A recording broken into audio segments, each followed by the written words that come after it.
오늘 하나님께서 우리에게 주시는 말씀입니다. 구약 성경 스바냐 3장 14절에서 20절까지 말씀입니다. 구약 성경 1309페이지에 있습니다. 우리 다 일어나셔서 하나님 말씀 함께 읽습니다. 스바냐 3장 14절에서 20절까지 말씀입니다.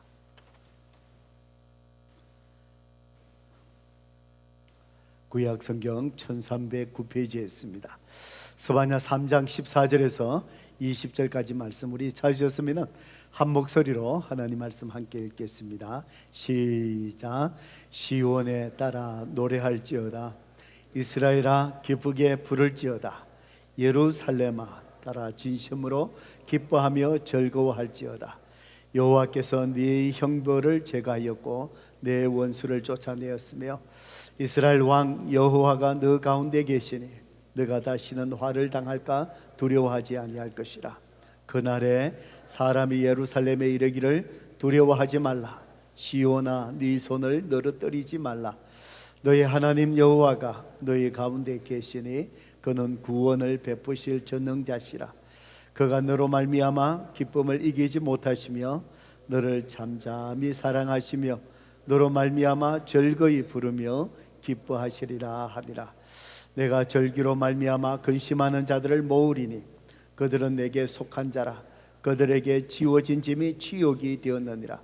그때에 내가 너를 괴롭게 하는 자를 다 벌하고 저는 자를 구원하며 쫓겨난 자를 모으며 온 세상에서 수역받는 자에게 칭찬과 명성을 얻게 하리라. 내가 그때에 너희를 이끌고 그때에 너희를 모을지라. 내가 너희 목전에서 너희가 사로잡힘을 돌이킬 때에 너희에게 천하 만민 가운데서 명성과 칭찬을 얻게 하리라. 여호와의 말이니라. 아멘. 우리 말씀을 듣기 전에 성경책을 높이 들고 믿음으로 선포할까요? 시작. 주의 말씀은 내 인생의 빛입니다. 주의 말씀은 내 삶을 변화시키는 능력입니다. 주의 말씀에 내 마음문을 엽니다. 듣고 깨닫고 말씀대로 살겠습니다. 아멘. 믿음대로 될지어다. 예. 오늘도 예배 가운데 나오신 모든 분들 주님의 이름으로 축복합니다. 또 주님의 전에 향하는 여러분의 마음을 이미 하나님께서 기쁘게 받으신 줄로 믿습니다. 우리가 매주일마다 소선지서를 시리즈로 강의 말씀을 나누고 있는데 오늘은 9번째의 말씀입니다. 특별히 오늘 스바냐서의 말씀인데 이 말씀을 통해서 저와 여러분에게 하나님께서 어떤 또 말씀을 해 주실까요? 설교 제목을 저를 따라서 같이 한번 해보시겠습니다. 어둠에서도 소망을 가지라. 다시 한번 해보실까요? 어둠에서도 소망을 가지라. 예, 그렇습니다. 오늘 특별히 여러분의 삶 속에 지금 어둠에 참 깊은 밤을 지나가고 있는 여러분의 삶에 또 힘들고 어려운 또 부분들이 있으십니까? 오늘 하나님께서 특별히 어둠 속에서 여러분의 소망을 예수 그리스도께 두라 오늘 말씀하십니다. 오늘도 하나님께서 어둠 속에서도 끝까지 믿음 지키며 믿음의 길을 걸어가는 여러분들을 하나님께서 위로하시고 격려해 주시는 은혜가 우리 모두에게 충만하기를 주의 이름으로 축복합니다. 오래전에 또 부부 관계가 힘든 가정을 제가 한번 상담한 적이 있습니다.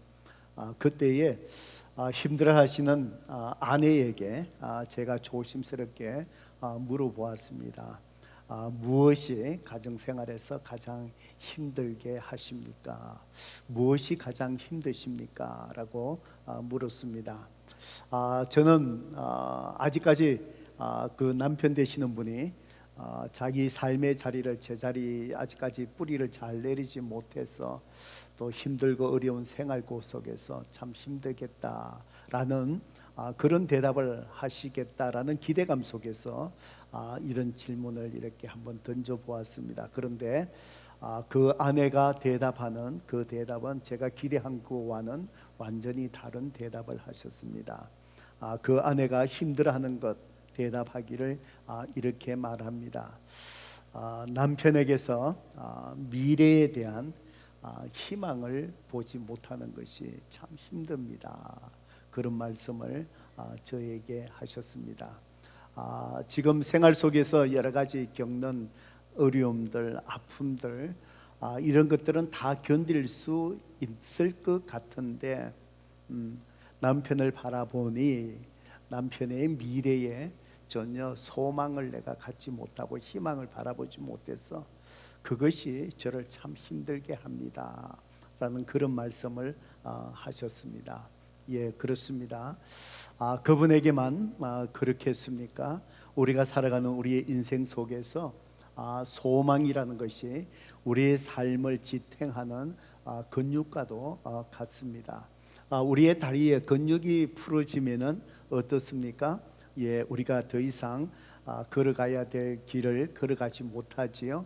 예, 마찬가지로 우리 인생 속에 소망, 희망이라는 것은 이 근육과 같아서 이 소망이 사라지면은 우리가 더 이상 걸어갈 수 있는 힘을 잃어버리는 것 같습니다. 그렇지만 소망이 있으면은 그래도 힘들어도 우리가 걸어가야 될 그 길을 멈추지 않고 잘 걸어갈 수 있지 않을까, 그런 생각을 해보게 됩니다. 우리가 때로는 삶의 위기 속에 놓이고 우리 인생이라는 것은 항상 평탄한 것만은 아닌 것 같습니다. 이런 일 저런 일, 힘든 일을 겪고 어떤 것은 평생을 내 육체의 가시로 안고 살아가야 되는 그런 부분도 우리의 인생 속에 분명히 있습니다. 그런 삶의 여러 가지 힘들고 어려운 위기 속에서 많은 사람들이 좌절하고 포기하는 이유는 그 환난과 어려움을 감당할 수 없을 정도로 그것이 힘들기 때문에 그런 것이 아니라 그것을 이겨나갈 만한 소망을 찾지 못했기 때문이 아닐까, 그런 생각을 해봅니다. 오늘 우리가 묵상할 이 스바냐서는 바로 이렇게 세상에 쉽게 지치고 낙심하는 우리 모든 사람들에게 소망의 메시지를 던져주는 말씀이 오늘 묵상할 스바냐서의 이 말씀입니다. 이 스바냐서는 바로 남유다 에 있는 사람들에게 특별히 스바냐를 부르시고 하나님께서 주신 메시지이기도 합니다. 바로 이 남유다를 향하여 스바냐 선지자가 부르심을 받았을 때가 언제이고 그때의 상황이 어떤 시대였는가를 바로 성경 스바냐서 1장 1절에 보면은 성경은 잘 기록하고 있습니다. 한번 여러분 성경을 보실까요?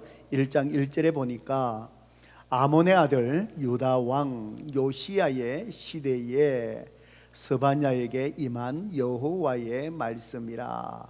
스바냐는 히스기야의 현손이요 아마랴의 정손이요 그다랴의 손자요 구시의 아들이었더라라고 성경은 기록하고 있습니다. 바로 스바냐가 하나님의 부르심을 받고 말씀을 전할 때 그 시대가 언제였다라고 성경은 기록하지요. 아몬의 아들 유다 왕 요시야 시대였다라고 성경은 그렇게 기록을 하고 있습니다. 바로 이 요시야 시대라면은 기원전 640년에서 609년 그 시대를 의미합니다. 그때에 바로 스바냐 선지자가 하나님 말씀을 받고 백성들에게 전파했다라는 것입니다. 바로 그 시대가 어떤 시대였느냐? 앞선 시대에 그 왕들이 누구였냐면은 바로 므낫세 왕이었고 아몬 그 아들 아몬 왕이었습니다. 그리고는 요시야 왕이 되었지요. 이 므낫세 왕이 어떤 왕이었냐? 오랫동안 통치하면서 우리가 잘 아는 이사야 선지자, 지금 우리 이사야서를 읽고 있지요. 이 이사야 선지자를 톱으로 켜서 죽인 왕이 누구냐면은 므낫세입니다. 그만큼 하나님 말씀을 듣기 싫어했다라는 것이지요. 말씀을 선포하는 선지자를 핍박하고 톱을 켜서 죽였습니다. 그리고는 그 아들이 몇 년 동안 짧게 또 왕을 이어왔습니다. 그리고는 요시야가 왕으로 다스릴 그때에 이 스바냐 선지자가 하나님 말씀을 받아서 백성들에게 전하게 되었습니다.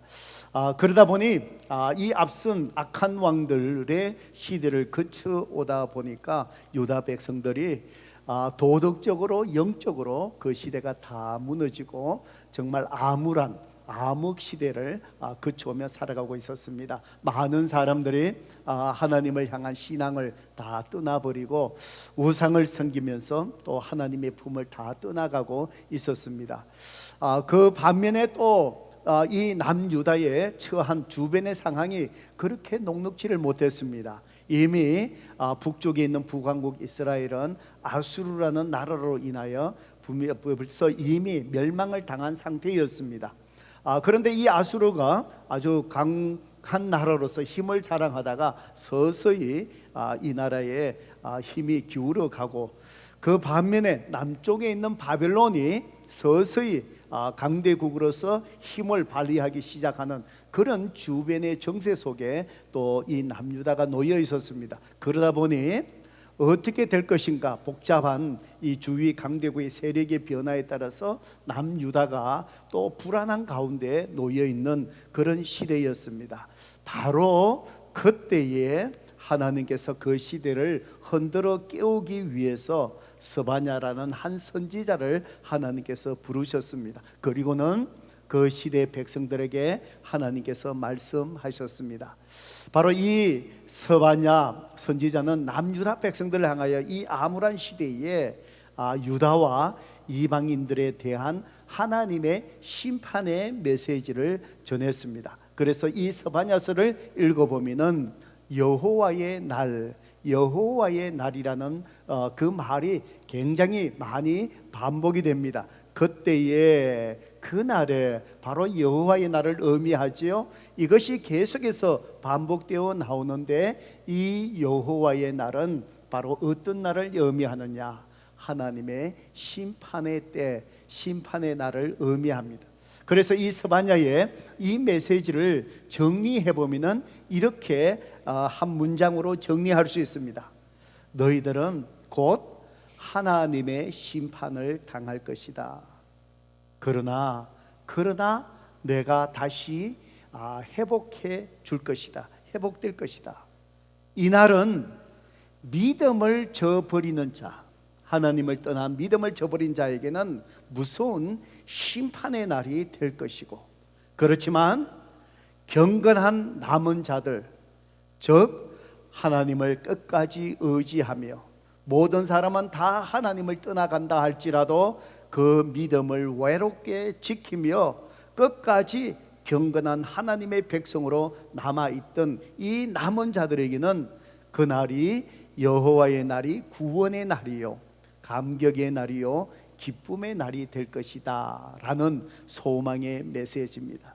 그러니까 그 당시에 모든 사람들이 세상이 타락하고 우상 숭배에 빠져 있고 주변 정세가 불안하고 이 상황 속에서 모든 사람들이 다 하나님을 떠나며 세상의 길로 이렇게 살아가는 그 상황 속에서 끝까지 하나님 앞에 자신의 믿음을 지키고 하나님을 잘 섬기는 자들, 바로 그 사람들을 하나님께서 본 것입니다. 그래서 그들을 향하여 바로 여호와의 그날이 곧 임하게 될 텐데, 그날은 바로 너희들에게는 심판의 날이 아니라 바로 하나님께서 너희들을 구원하시는 구원의 날이고 감격의 날이요 기쁨의 날이다 라는 희망의 메시지를 바로 경건하게 외롭게 믿음을 지켜나가는 그들에게 소망의 메시지를 하나님이 주신 것이지요. 그때에 얼마나 그들이 위로가 되었을까요? 위로가 되었을까요? 예, 하나님께서는 이 경건한 남은 자를 보시고 다시 그 시대를 일깨우고 하나님의 역사를 다시 그들을 통해서 펼쳐갈 것이라는 사실입니다.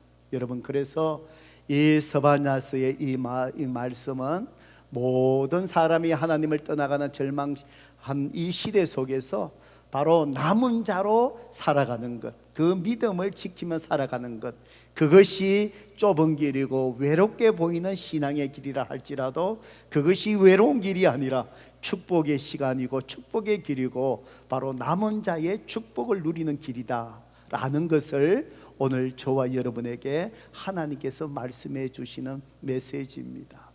여러분, 그 당시에 외롭게 믿음의 길을 지키고 나갈 때 얼마나 그 신앙을 지켜나가는 자들, 두려움 속에서, 불안 속에서, 고난 속에서 얼마나 그 메시지가 소망이 되었겠습니까? 성도 여러분, 그렇습니다. 오늘 저와 여러분 중에서도 고통과 고난 속에서도 혼자 외롭게 믿음을 지켜나가는 우리 성도님들, 이 시대에 남은 자들이 우리 가운데 계십니다.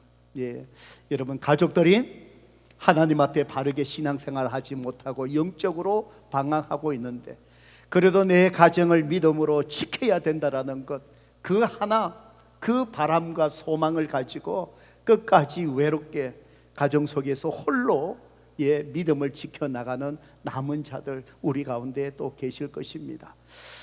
또 지금까지 척박한 삶들, 또 팬데믹 상황 속에 계속해서 또 이어지는 이런 상황들, 경제적으로 어려운 것들, 이 상황 속에서도 많은 사람들이 하나님을 떠나가지만 외롭게 믿음을 지켜내며 인내하며 하나님만을 바라보며 주님 앞에 예배드리는 이 시대의 남은 자들이 또 우리 가운데 있습니다.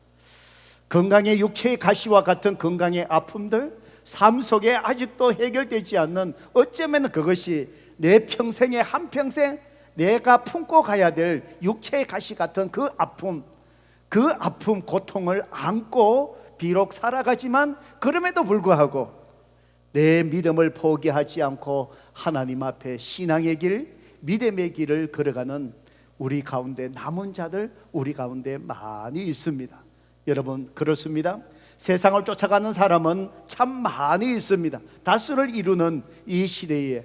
그렇지만은 이런저런 고통과 아픔 속에서도 결코 내 믿음을 저버리지 않고 하나님을 의지하며 믿음을 지켜나가는 사람, 그것은 남은 자처럼 소수일 줄도 모릅니다.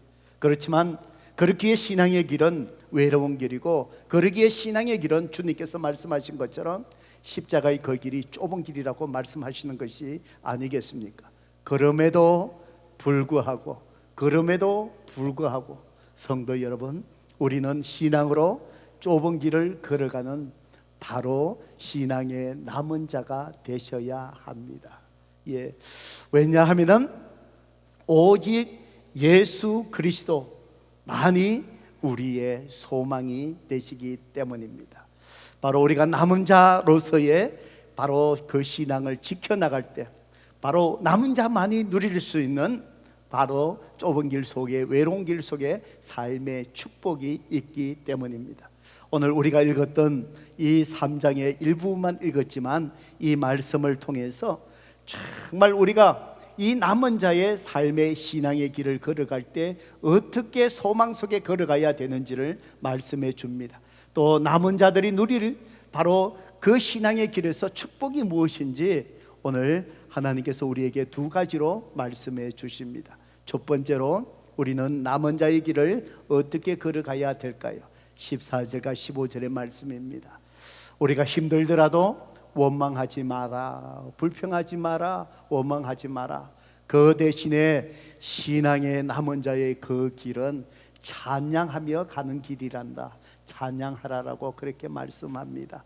여러분, 스바냐 3장 14절을 보셔요.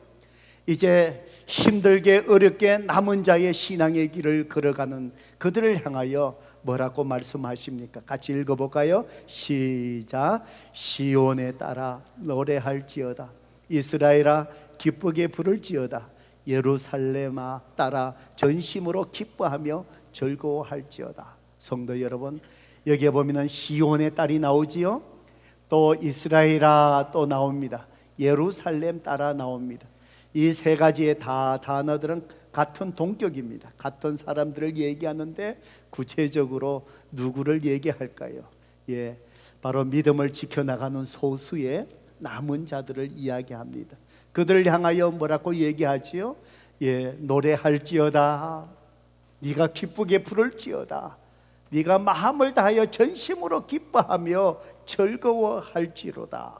성도 여러분, 저는 이 말씀을 읽으면서 제 마음이 벅찹니다. 왜 그러냐? 이들이 믿음을 지켜나가며 기뻐할 처지가 아니거든요.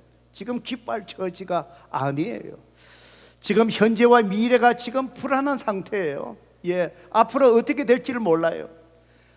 우상을 섬기면서 모든 사람이 하나님을 떠나가면서 이 남유다에 임할 하나님의 그 분노의 심판들, 그 징계들 불같이 임할 것에 대한 두려움이 있어요. 신앙을 지켜나가지만 그 땅에 임할 하나님의 두려움이 있습니다.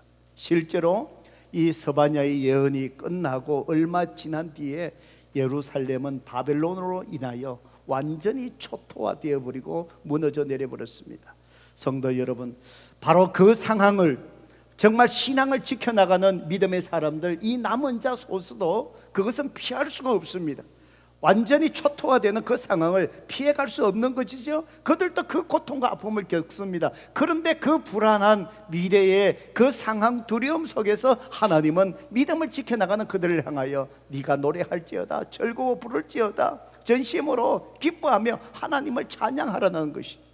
성도 여러분, 정말 이 상황 속에서 아무리 믿음이 있다 할지라도 찬양할 수 있습니까? 내 몸이 암이 걸려서 내가 죽을 지금 어떻게 될지 모르는 상황에 있을 때 정말 믿음으로 찬양할 수 있겠습니까? 내 믿음을 지켜나가지만 쉽지 않을 거예요. 내 사업의 터전이 무너졌어요. 내가 하나님 앞에 믿음을 가지고 소망 가운데 하나님을 바라보지만 내 사업의 터전이 완전히 무너진 상태에서 내가 어떻게 즐겁게 하나님을 찬양할 수 있을까요? 지금 찬양하래요. 즐거워, 전심으로 기뻐하며 즐거워하래요. 여러분, 어떻게 믿음을 지켜나갈 수 있다고 하지만 어떻게 우리가 그 상황 속에, 두려움 속에 우리가 하나님을 즐겁게 찬양할 수 있겠습니까? 바로 이어지는 15절의 말씀 때문인 것 같아요. 15절의 말씀이에요. 같이 한번 읽어봅니다. 시작. 여호와가 내 형벌을 제거하였고 내 원수를 쫓아내었으며 이스라엘 왕 여호와가 네 가운데 계시니 네가 다시는 화를 당할까 두려워하지 아니할 것이니라. 성도 여러분, 지금 두려움이 엄습해 오지요. 나라가 초토화될 일이 오지요. 하나님의 심판이 곧 임하겠지요. 어떻게 될지 불안감이 있지요. 즐거워하라고 한 얘기는 바로 뭘까요? 하나님이 그들을 향하여 말씀하시는 약속의 말씀이지요. 소망의 메시지죠. 뭐라고요? 내가 네 형벌을 제거하였고 네 원수를 어떻게 해요? 다 쫓아내었다. 바로 무엇을 얘기합니까? 바로 하나님이 암담한 이 상황 속에서 결국 이 모든 어둠의 세력들, 모든 나를 힘들게 하는 것들 하나님께서 곧 제거하실 것이고 쫓아낼 것이라는 바로 하나님의 약속의 말씀, 바로 하나님께서 모든 상황을 해결해 주실 때가 어떻게 해요? 반드시 온다라는 사실입니다. 그래서 하나님 말씀하십니다. 이스라엘 왕 여호와가 너 가운데 있으니, 너와 함께하고 있으니 봐라, 네가 두렵느냐? 네가 걱정이 되느냐? 네 삶이 고통스러웠냐? 어려웠냐? 네가 그럼에도 불구하고 너는 찬양해라. 하나님 앞에 영광을 올려드리라. 불평이 아니라, 원망이 아니라 힘든 가운데 눈물 속에서 하나님 앞에 그 불평을, 찬양을 올려드리라. 왜? 네 이 시간이 끝난다. 내가 너와 함께 있다. 보라, 이 시간이 끝나고 나면은 네 모든 어두움을 힘들게 하는 거 내가 제거하겠다. 모든 것을 쫓겨내겠다 라는 하나님이 함께 하시는 약속의 말씀, 바로 그것으로 인하여 우리의 인생이 힘들고 어려운 가운데 남은 자로서 걸어갈 때 원망하는 것이 아니라, 불평하는 것이 아니라, 그 속에서 여전히 저와 여러분은 그 하나님께서 이루실 일들을 바라보며 소망 가운데 우리는 하나님을 찬양하는 자로 우리는 남아 있어야 될 줄로 믿습니다. 이것이 남은 자의 믿음이고, 여러분, 이 믿음이 있는 자만이 고통 속에서도 여전히 하나님을 찬양할 수 있는 자로 남게 될 줄로 믿습니다. 저는 이 말씀을 이렇게 묵상하다가 제 인생 속의 한순간이 또 기억이 났습니다. 참으로 늦게 35살에 늦게 하나님 앞에 순종해서 결국은 신학교로 순종하고 가게 되었습니다. 하나님의 부르심을 이미 알았지만 내가 주의 종으로 걸어가는 것이 너무 두렵고 힘들고 어렵고, 내가 원하는 다른 길이 더 좋고 나에게 편안한 길이었고, 그렇게 그 중간에서 정말 하나님 앞에 모든 것을 내가 원하는 걸 내려놓고 주님 앞에 순종한다는 것이 참 어려웠습니다. 결국은 35세 하나님께서 모든 것 내려놓고 신학교로 이제 가게 하셨습니다. 참 두려웠습니다. 자꾸 뒤가 돌아다 보입니다. 내가 이렇게 가는 길이 맞는 것인가? 내가 감당할 수 있는 건가? 내가 이 길로 가도 하나님 되지 않습니까? 일로 가면 이제 모든 거 내가 다 준비하고 다 끝냈는데 이제 더 편한 길로 갈 수 있지 않겠습니까? 라고 뒤돌아 보이고 두렵고, 또 내가 이 신학교에 가서 이 늦은 나이에 다시 신학을 공부한다면 내 자녀들을 어떻게 부양하고 내 가정은 어떻게 되고, 앞으로 내가 또 늦게 목회를 한다고 하면은 이미 목회가 참 힘든 목회인데 내가 어떻게 감당할 수 있을 것이고, 그 미래가 전혀 보이지 않는 불안감, 순종하며 신학교를 다니면서도 항상 그것이 제 마음속에 짓눌려오는 하나의 부담감이었습니다. 그때마다 제가 즐겁게 찬양하라, 오늘 이 말씀이 기억난 이유가 바로 그것이지.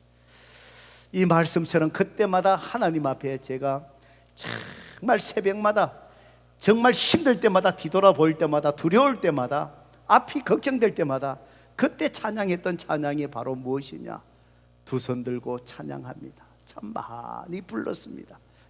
기도하면서 내 마음에 두려울 때, 신학교 저 리찰슨에서 사우스웨스턴까지 저는 3년 반 동안에 운전을 해가 다녔습니다. 1시간 그 트래픽 많은 시간들 운전하고 그 학교에 들어가면 벌써 지치는 거예요. 1시간 이상 트래픽 많은데, 그러면서 또 끝나고는 또 돌아오고, 운전해 가면서도 이 먼 길 걸어갈 운전을 해갈 때마다 그런 염려 걱정이 덜켜올 때마다, 그때마다 하나님 앞에 참 부른 찬양이 바로 두 손 들고 찬양합니다. 두 손 들고 찬양합니다.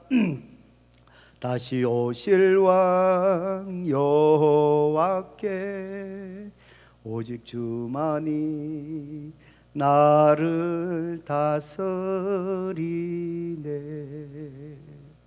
나 주님만을 섬기리. 헛된 마음 성령이여 내 영혼 충만하게 하소서. 주님 앞에 내 생명 드리. 이 찬양하면서 울기도 많이 울었고요. 힘들고 어려울 때마다, 참 미래가 두렵고 불안할 때마다, 그때 억지로 하나님을 찬양해야 되니, 찬양해야 되면, 그렇지 않으면 이 어려운 걱정 속에 내가 눌려있기 때문에 정말 이 일을 감당할 수 없으니 그때 하나님을 의지하며 하나님 책임져 주실 줄 믿습니다. 내가 더 이상 뒤돌아보지 않고 헛된 마음 내가 품지 않고 다 버리고 오직 주님 앞에 순종한 이 길, 내 생명 드리며 이 길 가겠습니다. 찬양하며 힘들고 어려울 때마다 정말 이 성경 속에 이 나오는 믿음을 지켜나가는 남은 자의 소수처럼 그 길이 저에게는 외로운 길이었습니다. 왜요? 다른 사람들, 내 주위의 동료들, 내 선배들, 후배들 다 거기에서 내가 원하는 그 자리에서 이제 편안하게 살아가고 편안하게 학생들 가르치면서 이렇게 하는 모습이 나에게는 때로는 그것이 부럽게 보이고, 내가 왜 지금 이 길로 가고 있는가 팍 눌릴 때마다, 그때마다 이 찬송 부르면서 하나님 앞에 억지로 하나님 앞에 찬송 드리며, 억지로 내가 헛된 마음 품지 않고 억지로 하나님 앞에 내 마음을 드리겠습니다 라고 하면서 내 마음을 주님 앞에 붙잡는 것이지.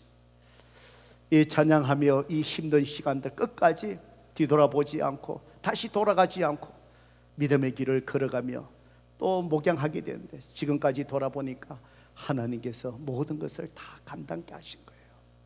아까 전에 우리가 읽었던 말씀처럼 하나님께서 즐겁게 모든 것을 다 찬양하고 하나님 앞에 찬양하고 전심을 다하여 즐거워하며 기뻐해라. 바로 하나님께서 모든 것을 다 어떻게 해요? 제거하시고 모든 것을 쫓아내라. 돌아보니 하나님께서 제가 가졌던 그 마음을 다 몰아내신 것 같아요. 염려들 다 하나님께서 다 제거하시고 쫓아내신 것 같아요. 성도 여러분, 그렇습니다. 오늘 여러분의 삶이 앞이 보이지 않고 때로 힘들고 어렵고 내가 이 믿음의 길을 걸어가는 것이 정말 지혜로운 것인가? 이 세상에서 내가 도태되는 것이 아닌가? 왜 다른 사람들은 다 그렇게 살지 않는데 내가 끝까지 이 믿음을 지키며 살아가야 될 것인가? 라는 회의가 될 때마다 남은 자의 그 믿음, 성도 여러분, 원망이 아니라 불평이 아니라 걱정이 아니라 오히려 하나님을 찬양하는 그 믿음이 저와 여러분 가운데 있기를 주님의 이름으로 축복합니다. 왜냐하면은 하나님께서 하나님에 대해 모든 가시를 모든 것을 제거하시고 하나님께서 진정한 기쁨을 누리게 하시기 때문입니다. 바로 주님께서 그 외로운 남은 자의 길을 저와 여러분을 함께 걸어가 주시기 때문입니다. 두 번째로 우리는 어떻게 남은 자의 길을 걸어가야 될까요? 16절에서 20절까지 말씀을 통해서 또 주님이 말씀합니다. 세상의 위로가 아니라 하나님의 위로 속에서 걸어가라 라고 말씀하십니다. 여러분, 사람이 힘들면은 자꾸 사람을 의지하려고 합니다. 사람을 통해서 위로를 받으려고 합니다. 자꾸 환경을 통해서 위로를 받으려고 합니다. 믿음을 지켜나가는 신앙인의 남은 자의 그 길은 세상의 위로가 아니라 나를 통해서 하나님의 위로로 걸어가는 것이단다 라고 말씀합니다. 16절의 말씀해 보셔요. 그날에 사람이 예루살렘에 이르기를 두려워하지 말라. 시온아, 네 손을 늘어뜨리지 말라. 바로 너가 낙심하지 말라고 말씀합니다.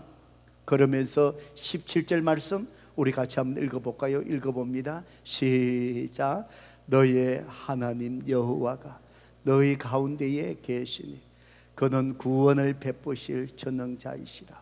그가 너로 말미암아 기쁨을 이기지 못하시며 너를 잠잠히 사랑하시며 너로 말미암아 즐거이 부르며 기뻐하시리라 하니라. 성도 여러분, 하나님이 남은 자에게 얘기합니다. 내가 너희 가운데 있다. 너희 가운데 있다. 나는 구원을 베푸실 전능자시다. 예, 그러시면서 뭐라고 말씀하십니까? 그가 너로 말미암아 어떻게 해요? 기쁨을 이기지 못하시며.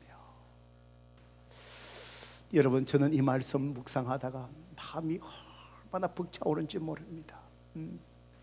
그 당시 외롭게 신앙의 길을 걸어가는 그들을 향하여 하나님께서 소망의 메시지를 주시면서 뭐라고요? 걱정하지 마라. 걱정하지 마라. 내가 너와 함께 있다. 지금 여호와의 날 그 날이 무섭게 임한다. 그렇지만 걱정하지 마라. 나는 적는 자라. 그러시면서 그들을 위로하시는데 하나님 뭐라 그러시죠? 너로 말미암아 기쁨을 이기지 못한다. 이 말이 무엇일까요? 내가 너를 보니 너 존재 자체, 그 자체만 봐도 어떻다는 거예요? 하나님이 기뻐서 이 마음을 주체할 수 없다는 거예요. 너를 보니 그래 기쁘다. 저는 이 마음, 하나님의 이 마음을요, 제가 제 손자를 보면서 하나님 마음을 조금 제가 느끼는 것 같아요.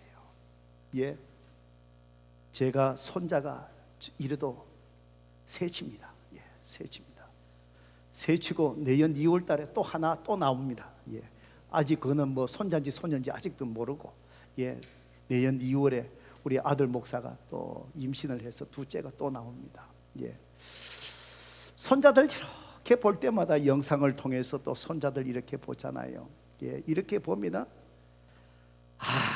참 이뻐요. 그렇게 이뻐요. 예, 이뻐요.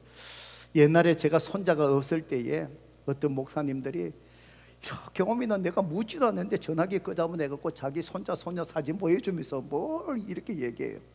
저는 전혀 관심이 없는데 뭐 손자 손녀 뭐 지 손자지 뭐 내 손자 나하고 아무런 관계 없는데 내가 뭐 물었나? 그저 좋아갖고 막 그러는 거예요. 예, 그래서 제가 그 목사님에게 물어봤습니다. 목사님, 손자 손녀가 그렇게 좋으세요? 그러니까 그렇게 좋대요. 그러면서 하시는 말씀이 그러더래요. 목사님, 이 기분 지금 목사님 모르실 거라 나중에 가져보셔야 될 거라. 제가 손자를 가져보니까 이해가 되더라고요. 예, 손자를 보잖아요. 그 먹는 거 하나가 이뻐요. 걷는 그 자체도 이뻐요. 찌뚱찌뚱 걷는 게 이뻐요. 그런데 최고로 이쁜 게 그게 뭔지 아세요? 예, 저를 이렇게 보고 부를 때요, 뭐라 그런지 아세요? 할비, 할비. 이 모든 거 다 주고 싶어요. 할아버지 소리까지 세 단어는 아직까지 잊지는 못하고, 예, 그러니까 할비, 할비 그러는데, 이야, 저놈이 나를 아는 거야, 할비. 그러다가 더 기쁜 거는 뭔지 아세요? 제 아내하고 저하고 둘이 있는데 쫓아오는데 제 품에 안길 때, 할머니 손을 딱 펼치고 제 품에 딱 안길 때, 우와, 그러면서 할비 하고 오는데 얼마나 기쁜지요. 막 모든 거 다 주고 싶은 거예요. 모든 거 다 부어주고 싶은 거예요. 그렇죠, 그죠? 예, 다 부어주고 싶은 거예요. 예, 하나님이 그가 너로 말미암아 기쁨을 이기지 못하라.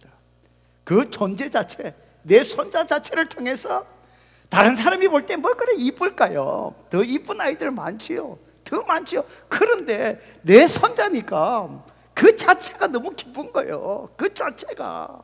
예, 바로 하나님이 저를 바라보실 때 그걸 보신다는 거예요.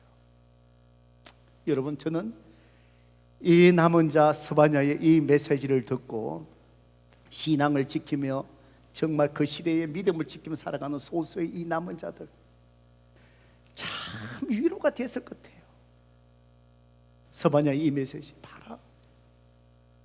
하나님이 이렇게 이 어려운 시대에 사람들은 다 하나님을 떠나갔지만 믿음을 지키며 살아가는 너의 모습을 보고 하나님이 너를 보고 기뻐하신다. 그 기쁨을 이기지 못하신단다. 주체할 수 없었도록 하나님이 그렇게 기뻐하신단다. 아마 이 메시지를 듣고 믿음을 지키는 남은 자들이, 맞아, 내가 끝까지 믿음 지켜야 되지, 내가 끝까지 믿음을 이겨나가야 되지, 신앙을 지켜야 되지, 세상이 어떻게 된다 할지라도 이 고난을 믿음으로 이겨야 되지. 소망의 위로의 메시지. 성도 여러분, 그렇습니다. 오늘 여러분이 힘들게 어려운 가운데서도 믿음을 지켜나가는 여러분을 하나님이 아신대요. 기뻐하신대요. 여러분을 믿음 지키면서 하나님 앞에 눈물 흘리는 그 눈물을 주님이 아신대요. 아신대요. 내가 힘들게 사람들에게 얘기하지 못하고, 심지어 내 배우자도 내 마음을 알아주지 못하고, 내 가족도 내 마음을 알아주지 못하지만 하나님은 아신대요. 하나님은 아신대요. 끝까지 믿음을 소망 가운데 주님을 바라보며 내가 믿음을 지켜나오자 부둥부둥 애쓰며 힘든 발걸음을 주님 전에 옮기고 주님 앞에 덕석 엎드려 기도하며, 하나님 내 마음 아시지요. 눈물 흘리는 여러분 자체를 바라보면서 주님은요, 그 기쁨을 주체할 수가 없다는 거예요. 성도 여러분, 하나님이 나와 함께 이렇게 함께 하여 주시고 믿음을 지키는 내 모습을 기뻐한다면 우리는 넉넉히 남은 자의 좁은 길을 믿음으로 우리는 걸어갈 수 있을 줄로 믿습니다. 세상의 위로함을 받지 마시고 내 모습, 그 믿음 지키는 내 모습을 보고 기쁨을 주체할 수 없는 그 하나님의 모습을 떠올리며 주님과 함께 우리는 믿음의 길을 걸어가야 될 줄로 믿습니다. 저는 오늘 이 스바냐 3장 17절을 가지고 많은 사람들이 복음성가를 만들었어요. 오늘 이 복음성가 찬양을 우리가 함께 하기를 원합니다. 오늘 여러분의 삶 속에 오늘 어려움이 있습니까? 고통이 있습니까? 아픔이 있습니까? 끝까지 믿음의 남은 자가 되세요. 하나님께서 모든 어려움을 곧 제거하실 것입니다. 어려운 시간들이 곧 끝날 것입니다. 기쁨의 시간이 올 것입니다. 믿음을 지켜나가는 여러분을 보시고 오늘 이 자리와 예배드리는 여러분을 보시고 하나님이 그 기쁨을 주체할 수 없대요. 끝까지 그 믿음으로 저와 여러분이 달려갈 수 있기를 주님의 이름으로 축복합니다. 우리 마음을 다해서 이 17절 이 말씀을 우리 찬양으로 주님 앞에 고백하십시다.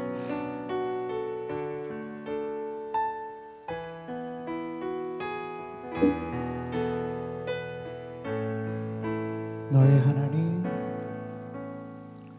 너의 하나님 여호와가 너의 가운데 계시니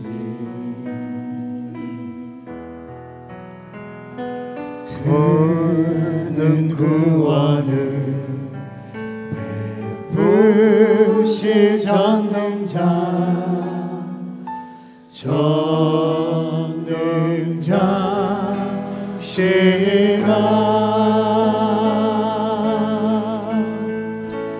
그가 너로 인하여 기쁨을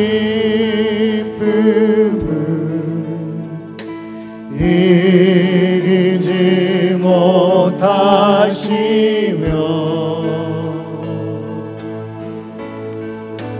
너를 잠잠히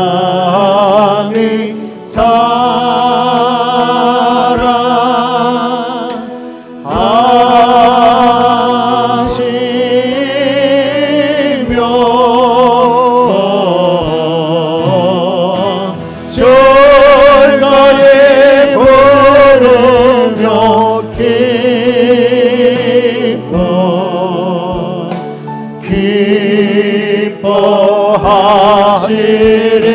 기뻐하시리라. 즐거이 부르며 절가에 부르며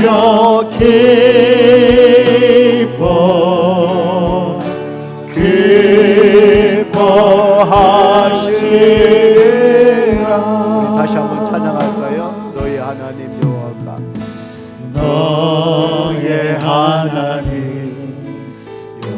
여호와가 너의 가운데 계시니 그는 구원을 보실 전능자시라.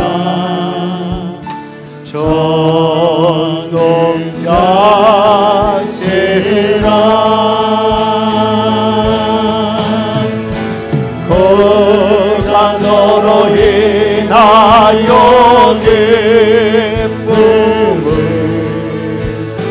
이기지 못하시며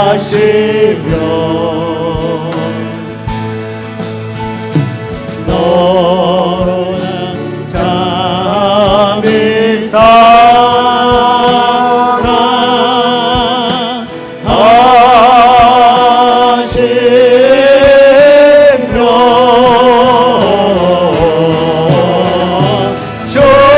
절가에 부르며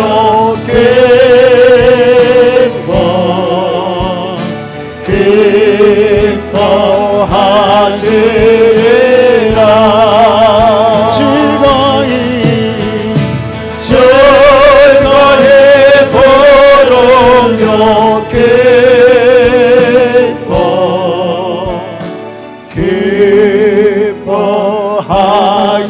기뻐하시리라. 성도 여러분, 그렇습니다. 여러분에게 어떤 어려움이 있습니까? 어떤 어려움이 여러분을 짓누르고 계십니까? 하나님께서 오랫동안 기도하고 있었지만 저그해 주시지 않고 그대로 두시는 육체의 가시, 아픔이 있습니까? 미래가 불안하십니까? 사람에게서, 배우자에게서, 자녀에게서 소망을 얻지 못하셔서 답답하십니까? 그럼에도 불구하고 묵묵히 믿음으로 주님만을 바라보며 믿음의 길을 걸어가십시오. 오직 예수 그리스도만이 우리의 소망 되십니다. 믿음의 길은 외롭습니다. 주님 앞에 헌신하며 살아가는 헌신의 자리, 고독합니다. 영혼을 섬기며 하나님을 섬기는 섬김의 자리, 목사로서, 전도사로서, 목자로서, 안수집사로서 교회를 섬기고 영혼을 섬기는 섬김의 자리, 외롭습니다. 왜냐하면 그 길을 걷는 자가 소수이기 때문입니다. 그러나 외롭지 않습니다. 소망이신 예수님이 함께 걸으시기 때문입니다. 여러분이 그 모습, 걸으시는 그 모습을 주님이 보시며 기쁨을 이기지 못할 정도로 기뻐하신다고 말씀하시지 않으십니까? 고난 속에서도 믿음의 길을 걸으며 원망이 아니라 이제는 내 입술에 찬양으로, 눈물로 올려드리는 찬양으로 바꾸십시오. 세상의 위로를 바라보지 마십시오. 기대하지 마십시오. 소망 되신 주님을 바라보며 하나님의 위로하심, 내 모습을 보시고 그 기쁨으로 주체할 수 없는 그 주님의 기쁨, 그것으로 충분하지 않으십니까? 이 시간 우리 하나님 앞에 여러분의 모든 어려운 것들 다 내려놓고, 주님 그렇습니다. 내가 믿음의 길을 걸어가겠습니다. 주님 내 손을 붙드시고 내가 실족하지 않도록, 뒤돌아보지 않도록, 좌절하지 아니하도록 주님 나를 이끄시오. 이 남은 자의 믿음의 길을 다 달려가게 하시고 주님과 함께 기쁨을 누리게 하옵소서. 이 시간 우리 하나님 앞에 우리 삶의 모든 문제 다 내려놓고 결단과 헌신의 기도를 드리십시다. 기도하십시다. 아버지 하나님 감사합니다. 성도들 눈가에 눈물이 있습니다. 아픔이 있습니다. 마음속에 고통스러운 고통이 있습니다. 어찌할 바 몰라 참으로 안절부절하죠. 아버지 하나님, 저들로 하여금 좌절하지 않게 하시고 아버지 포기하지 않게 하시고 주님이 모든 것을 해결하시고 제거하시고 모든 어두움을 쫓아내실 때까지 아버지 하나님 소망 가운데 믿음의 길을 걸어가게 하시옵소서. 주님이 함께하여 주셔서 감사합니다. 끝까지 믿음을 지키는 내 모습을 바라보시고 그 기쁨을 주체할 수 없을 정도로 기뻐하시는 주님, 아버지 하나님, 내 마음을 위로하여 주시고 그 주님을 생각하고 바라보며 믿음의 길을 걸어갈 때 주님 외롭지 않게 하여 주시고 기쁨으로 찬양하며 주를 의지하며 참으로 하나님의 믿음의 길을 걸어갈 수 있는 힘을 더디어 주시옵소서. 아버지 끝까지 믿음을 이겨내며 하나님께서 모든 것을 제거하시고 회복하여 주시는 놀라운 은혜를 누릴 수 있는 참으로 하나님 신앙의 결정점에 믿음으로 이룰 수 있도록 오 주여 우리 한 사람 한 사람을 주께서 붙드시고 인도하여 주시옵소서. 오 주여 하나님 감사합니다. 예수 그리스도의 이름으로 간절히 기도드리옵나이다. 아멘.